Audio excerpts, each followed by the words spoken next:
በጎጃም በቢኤም መድፍና ሞርተር የታጀበ ከባድ ውጊያ መካሄዱ እንደቀጠለ ነው። ደጋ ዳሞትና ጮቄ ቀጠናዎችን ያካለለ የውጊያ ግንባር ቀጥሏል።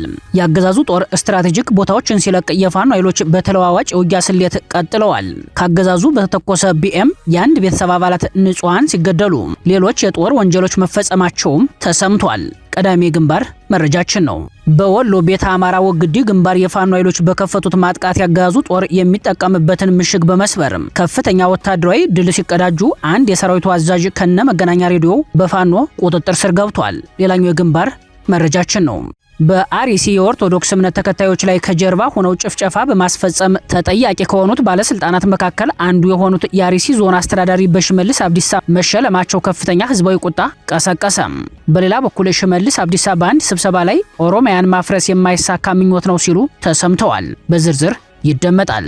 በነ ጀነራል ጻድቃን የተመራው የአዲስ አበባው የተቃውሞ ሰልፍ በቀዘቀዘ ሁኔታ በዛሬው ዕለት ተካሂዷል። ህወሓት በበኩሉ ሰልፉን የጦርነት አዋጅ ሲል ጠርቶታል። ለመሆኑ የአዲስ አበባው የተቃውሞ ሰልፍ እንዴት አለፈ ስንል መረጃዎችን ፈትሸናል።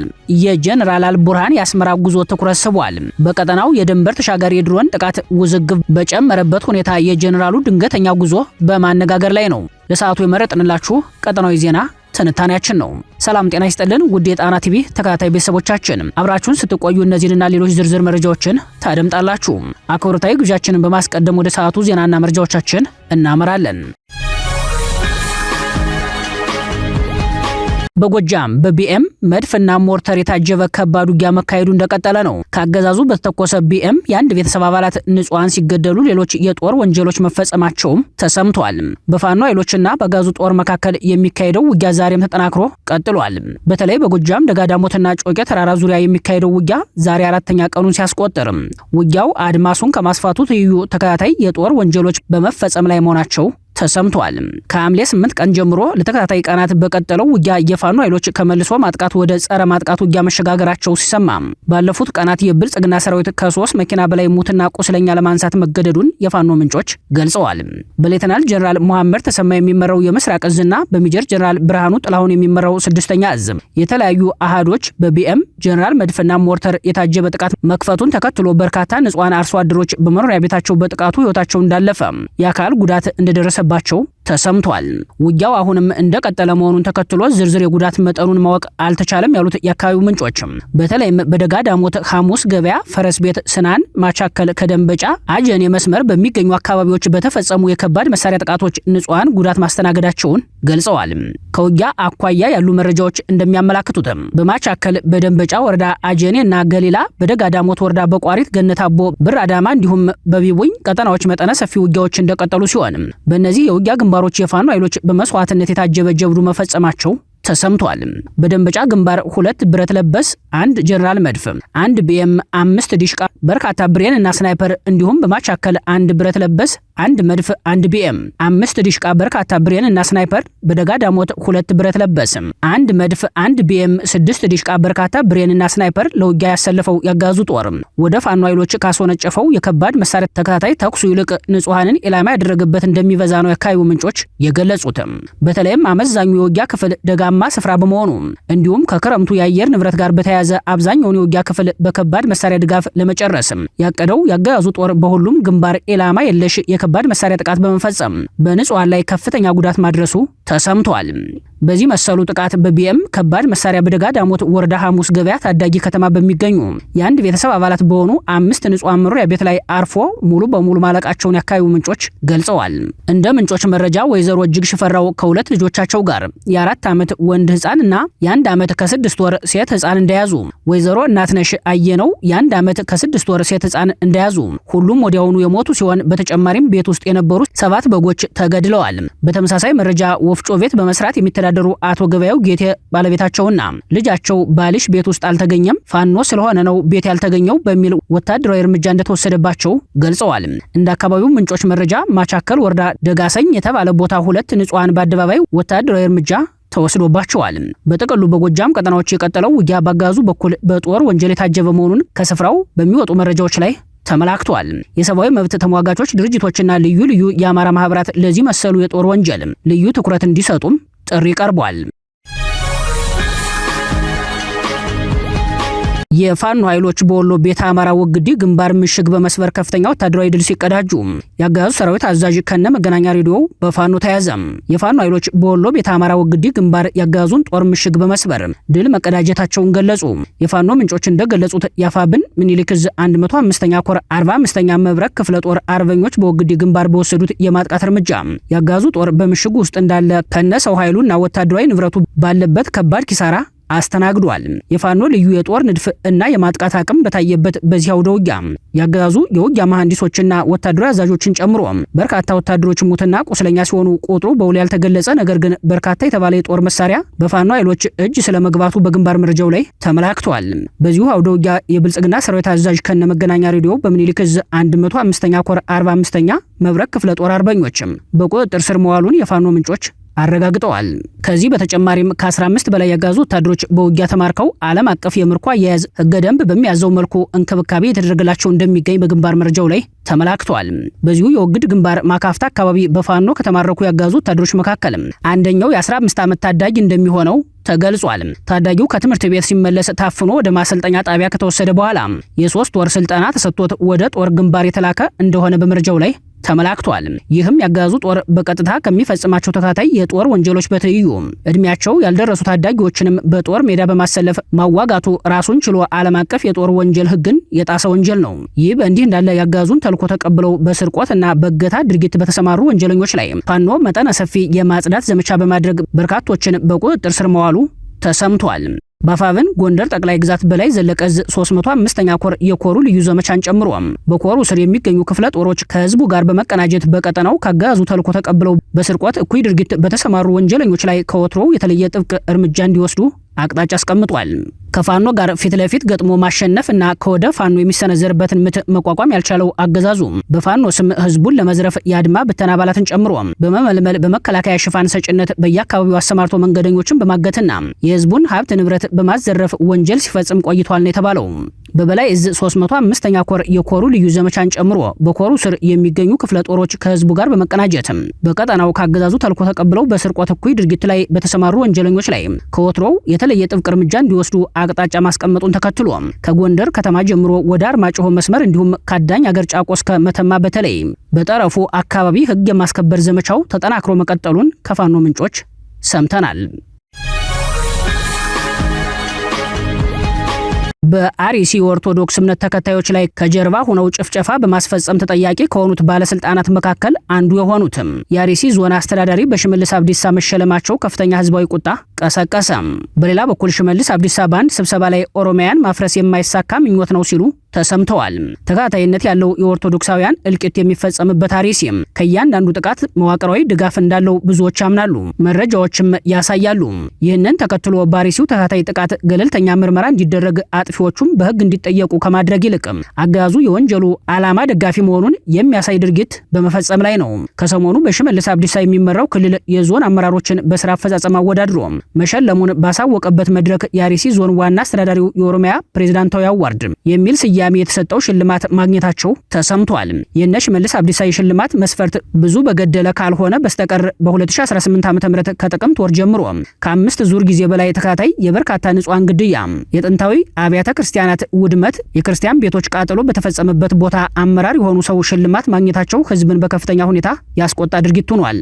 በአርሲ ዞን ውስጥ በቅርቡ በኦርቶዶክስ እምነት ተከታዮች ላይ የተፈጸመውን ኦህዴድ መራሽ ጥቃት ተከትሎ የነ ሽመልስ አብዲሳ አስተዳደር ወንጀለኞችን ተጠያቂ በማድረግ ፈንታ የጥቃቱ አስተባባሪ ከሆኑት ባለስልጣናት መካከል አንዱ የሆኑት የአርሲ ዞን አስተዳዳሪ በሽመልስ አብዲሳ አርያ ተብለው መሸለማቸው አገዛዙ ለኦርቶዶክሳውያኑ የፍትህ ጥያቄ ያለውን ንቀት ያሳየበት ጭምር ነው ተብሏል።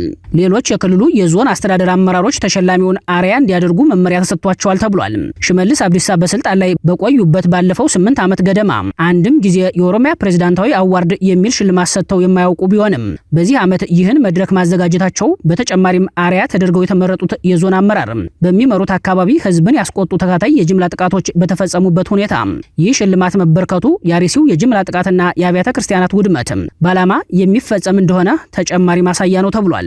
ይህን ተከትሎ ሌላ ጥቃት ሊፈጸም ስለሚችል በክልሉ የሚገኙ በዋናነት የኦርቶዶክስ እምነት ተከታዮችና የአማራ ተወላጆች አሁንም ከፍተኛ ጥንቃቄ እንዳይለያቸው ለጉዳዩ የቀረቡ ምንጮች ጠቁመዋል።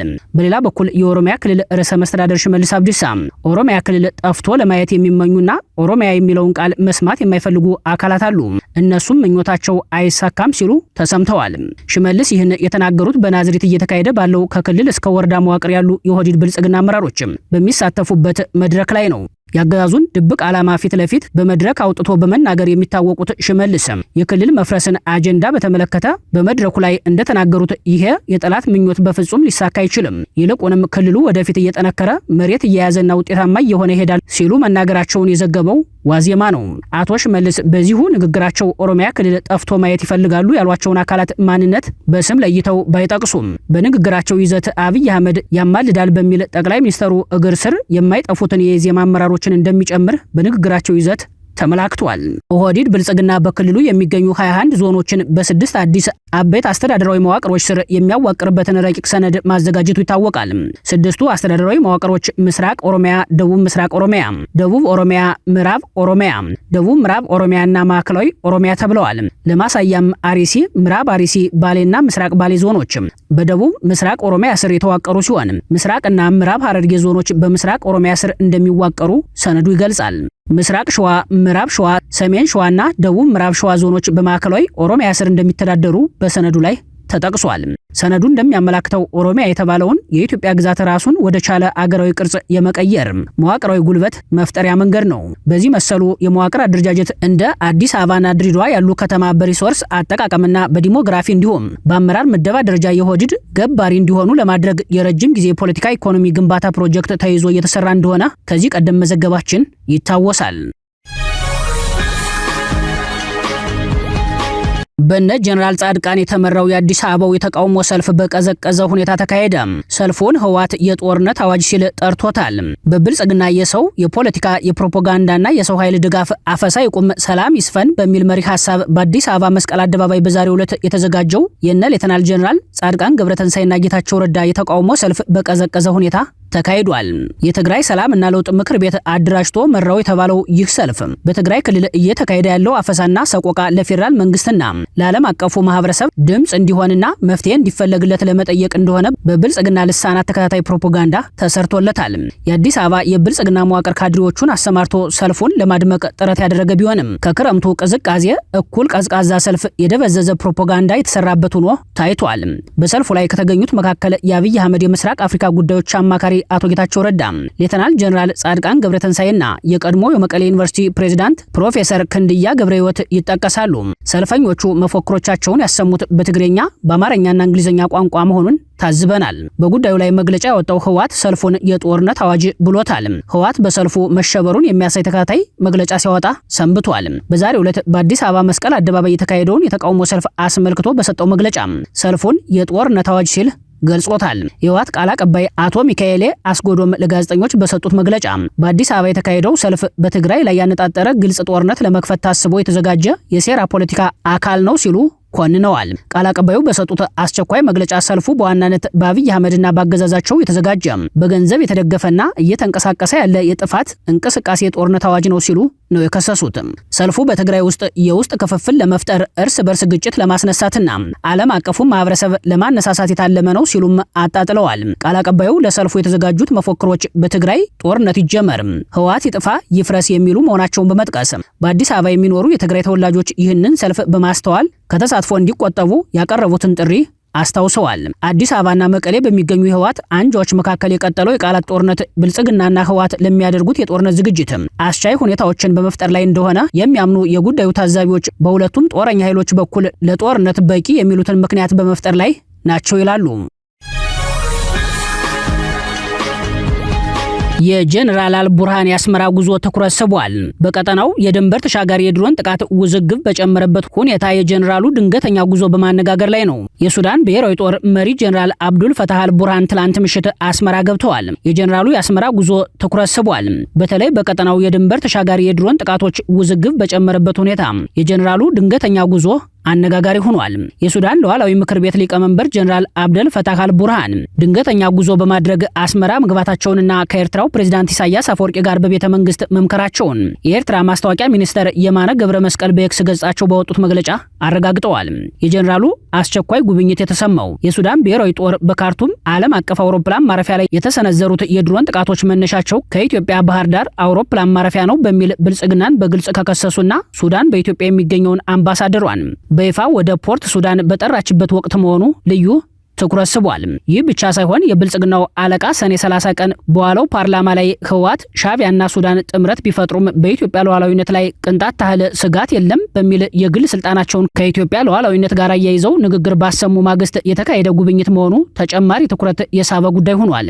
ባለፉት ተከታታይ ቀናት የጀነራል አልቡርሃን ጦር የኢትዮጵያውያን አዋሳኝ የድንበር ከተማ ኩምሩክን ሙሉ በሙሉ የተቆጣጠረ ሲሆን ጦሩ በኢትዮጵያ ግዛት ውስጥ በማዕድን ማውጫ ስፍራ ጭምር የድሮን ጥቃት መፈጸሙን መዘገባችን ይታወሳል። በዚህ ውጥረት መሃል ወደ አስመራ ያቀኑት ጀነራል አልቡርሃን ከፕሬዝዳንት ኢሳያስ ጋር በአስመራ ቤተ መንግስት በዝግ መምከራቸው በአፍሪካ ቀንድ የተፈጠረውን የታክቲክ ጥምረት ምዕራፍ ሊያሳድገው ይችላል ተብሏል። በተለይም ፕሬዝዳንት ኢሳያስና ጀነራል አልቡርሃን ከብልጽግናው አለቃ አብይ አህመድ አገዛዝ ጋር የገቡበትን የከረረ የፖለቲካ ውዝግብ በዓለም አቀፉ ማህበረሰብ ጭምር ልዩ ትኩረት በተሰጠው በዚህ ጊዜ የተካሄደ መሆኑ ቀጣይ ሁኔታዎችን ተጠባቂ አድርጓቸዋል። በሱዳን ብሔራዊ ጦርና በፈጥኖ ደራሽ ኃይሉ መካከል በቀጠለው ጦርነት ዙሪያ በብልጽግናው አለቃና በጀነራል አልቡርሃን መካከል ያለው ግንኙነት ዲፕሎማሲው የተበጠሰና በዓለም አቀፍ መድረኮች በመካሰስ የታጀበ ሆኗል። የብልጽግናው አገዛዝ ለሱዳን ፈጥኖ ደራሽ ኃይሎች በኢትዮጵያ ግዛት የጦር ካምፕ ከመስጠት ባለፈ የውክልና ጦርነቱን ስቦ ካስገባ ወዲህ በቀጠናው ውጥረቱ ጨምሯል። የብልጽግናው የውጭ ጉዳይ ሚኒስቴር በበኩሉ ሱዳን የህወሓት ታጣቂዎችን እንደ ቅጥረኛ ወታደር እየተጠቀመች የኢትዮጵያን ምዕራባዊ ድንበር ለማስደፈር መሳሪያና የገንዘብ ድጋፍ እያደረገችላቸው ነው ሲል ከባድ ክስ በይፋ ሰንዝሯል። በአንጻሩ የሱዳን ወታደራዊ ቃል አቀባዮች በሀገራቸው መሰረተ ልማቶች ላይ ለሚፈጸሙት የድሮን ጥቃቶች የብልጽግናው አገዛዝ በቀጥታ ተሳታፊ ነው በሚል እጃችንን አጣጥፈን አንቀመጥም፣ ለጥቃቱ ድርብ ምላሽ እንሰጣለን በማለት የጦርነት ማስጠንቀቂያ ማስተላለፋቸው ይታወሳል። በዚህ ፍጥጫ ውስጥ ኤርትራ ቀደም ሲል ከግብጽና ሶማሊያ ጋር የመሰረተችውን ጥምረት ይበልጥ ወደ ሱዳን እያስፋፋች መሆኑ በስፋት ተዘግቧል። በአስመራው ዝግ ስብሰባ ላይ ፕሬዝዳንት ኢሳያስ አፈወርቂ የሱዳንን ሉዓላዊነትና አንድነት ኤርትራ ሙሉ ለሙሉ እንደምትደግፍ ገልጸው የሱዳን የውስጥ ችግር ያለ ባዕድ ጣልቃ ገብነት በጎረቤት ሀገራት አጋዥነት ብቻ መፈታት አለበት ማለታቸው በማስታወቂያ ሚኒስትሩ መግለጫ ላይ ተመላክቷል። ጀነራል አልቡርሃን በበኩላቸው ኤርትራ በችግር ቀናቶቿ ሁሉ ለሱዳን ሕዝብና ጦር ላሳየችው ጽኑ አቋም ምስጋናቸውን አቅርበው ይህ ጉብኝት በሁለቱ ሀገራት መካከል ያለውን ስትራቴጂካዊ የደህንነት ጥምረት ወደ ላቀ ደረጃ የሚያሸጋግር መሆኑን በመግለጽ የኃይል አሰላለፋቸውን አጠናክረው ታይተዋል። የኤርትራ መንግስት በሱዳን ወታደራዊ መንግስት ስር ለሚንቀሳቀሰው ብሔራዊ ጦር ወታደራዊ ስልጠና በመስጠትና የደህንነት መረጃዎችን በማጋራት በጦርነቱ ላይ ቀጥተኛ ተጽዕኖ ለመፍጠር እየሞከረ እንደሚገኝ መረጃዎች ይጠቁማሉ። በተለይም የኤርትራው መንግስት ከግብጽና ከሶማሊያ ጋር የመሰረተውን የቅርብ ጊዜ ስምምነት ወደ ሱዳንም ለማስፋፋት የሚያደርገው ከፍተኛ ጥረት ከብልጽግናው አገዛዝ አንጻር የኤርትራ ስትራቴጂካዊ ራስን የመከላከል ስልት እንደሆነ ይነገራል። ይህ በእንዲህ እንዳለ የሱዳን ወታደራዊ መንግስት በሱዳን የውክልና ጦርነት ውስጥ ተሳታፊ ከሆኑት መካከል የተባበሩት አረብ ኤሚሬትስና የብልጽግናው አገዛዝን በዓለም አቀፍ ችሎት ለመክሰስ የመጨረሻ ዝግጅት ማድረጉ ታወቀ። የሱዳን ወታደራዊ መንግስት በሱዳን የውክልና ጦርነት ውስጥ የተፋላሚው የሱዳን ፈጥኖ ደራሽ ኃይሎችን በቀጥታ በመደገፍ እየተሳተፉ ያሉትን የብልጽግናው አገዛዝና የጦር አጋሩ የተባበሩት አረብ ኤሚሬትስን በአሜሪካና በዓለም አቀፍ ፍርድ ቤቶች ለመክሰስ ያለውን ከፍተኛ ዝግጅት በድጋሚ ይፋ አድርጓል። የሱዳን ወታደራዊ መንግስት በተባበሩት አረብ ኤሚሬትስና የብልጽግና ባለስልጣናት ላይ በአሜሪካና በሌሎች ዓለም አቀፍ ፍርድ ቤቶች አዲስ ክሶችን ለመመስረት የሚያስችሉ እቅዶች ማጠናቀቁን ሱዳን ትሪቡን በዘገባው አረጋግጧል። የተባበሩት አረብ ኤሚሬትስ የሱዳን ፈጥኖ ደራሽ ኃይሎችን በመደገፍ በርካታ ጊዜያት የተጋለጠች ሲሆን ጉዳዩ ወደ ተመድ የጸጥታው ምክር ቤት ጭምር አምርቷል። በቅርቡ የተባበሩት አረብ ኤሚሬትስ በኢትዮጵያ ግዛት ውስጥ የፈጥኖ ደራሽ ኃይሎችን እያስታጠቀችና ድጋፍ እያደረገች የብልጽግናው አገዛዝም በዚህ ተባባሪ አካል መሆኑን የሱዳን ወታደራዊ መንግስት ክስ ማቅረቡ ይታወሳል። የተባበሩት አረብ ኤሚሬትስና የሱዳን ብሔራዊ መንግስት በዚህ ጉዳይ ላይ አንዳቸው በሌላኛቸው ላይ የኢኮኖሚና የንግድ ገደቦችን እስከ መጣል መድረሳቸውም አይዘነጋም። ከሰሞኑ የሱዳን የፍትህ ሚኒስተር አብደላ ደሪፍ ጉዳዩን አስመልክተው በሰጡት መግለጫ ኤሚሬትስን በዓለም አቀፍ ፍርድ ቤት ለመክሰስ የሚሆን በቂ ማስረጃ ማሰባሰባቸውን ገልጸዋል። የሱዳን ወታደራዊ መንግስት አቡ ዳቢንና ብልጽግናን ሊከስ የመጨረሻ ዝግጅት ማድረጉ የተሰማው በተባበሩት መንግስታት ድርጅት ሱዳንን በምክትልነት የወከሉት አማር ሙሐመድ አህመድ ዓለም አቀፍ የወንጀለኞች ፍርድ ቤት በዳርፉር በፈጥኖ ደራሽ ድጋፍ ሰጪ ኃይሉ የተፈጸሙ ወንጀሎችን በተመለከተ የሚያደርገውን ምርመራ ኤሚሬትስና ሌሎች ተዋናያንንም እንዲያካትት በጠየቁ ማግስት መሆኑ ትኩረት ስቧል። የሱዳን ወታደራዊ መንግስት ኤሚሬትስና ብልጽግና ላይ መሰረታለው ያላቸው ክሶች የጦር ወንጀልን፣ በሰብአዊነት ላይ የሚፈጸሙ ወንጀሎችን፣ የዘር ማጥፋትን፣ ህገወጥ የጦር መሳሪያ አቅርቦትን፣ ቅጥረኛ ወታደሮችን መመልመልን እና ማሰልጠንን ያካትቱ መሆናቸውን ሚኒስትሩ ገልጸዋል። በተያያዘ ጉዳዩን የሚመለከተው ኮሚቴ ሰብሳቢ ከፈጥኖ ድራሽ ኃይሎች የተያዙ የጦር መሳሪያዎችን ኤግዚቢት እና ማስረጃ በሱዳን መመልከታቸውን ገልጸዋል። እንደ አውሮፓውያን አቆጣጠር ከሰኔ 2023 እስከ 2026 ባለው ጊዜ ውስጥ የተያዙና ምንጫቸው ከኤሚሬትስ እንደሆነ ማስረጃ ያላቸው መሳሪያዎች ክሱን ለመመስረት እንደሚውሉ ተነግሯል። ክቡራትና ክቡራን ቤተሰቦቻችን ለሰዓቱ የሰናዱት መረጃዎቻችን የተከታተላችኋቸውን ይመስሉ ነበር። አብራችሁን ስለቆያችሁ ልባዊ ምስጋናችን ይድረሳችሁ እያልን የጣና ቲቪ ወቅታዊ ዜናዎች፣ ትንታኔዎችና ልዩ ልዩ ፕሮግራሞች እንደርሷችሁ ቻናላችን ሰብስክራይብ በማድረግ ቤተሰብ ይሁኑ። በተሳትፎ የትግል ሚዲያውን እንዲያጠናክሩ ጥሪያችንን እናቀርባለን። ጣና ቲቪ ከሀቅ ጋር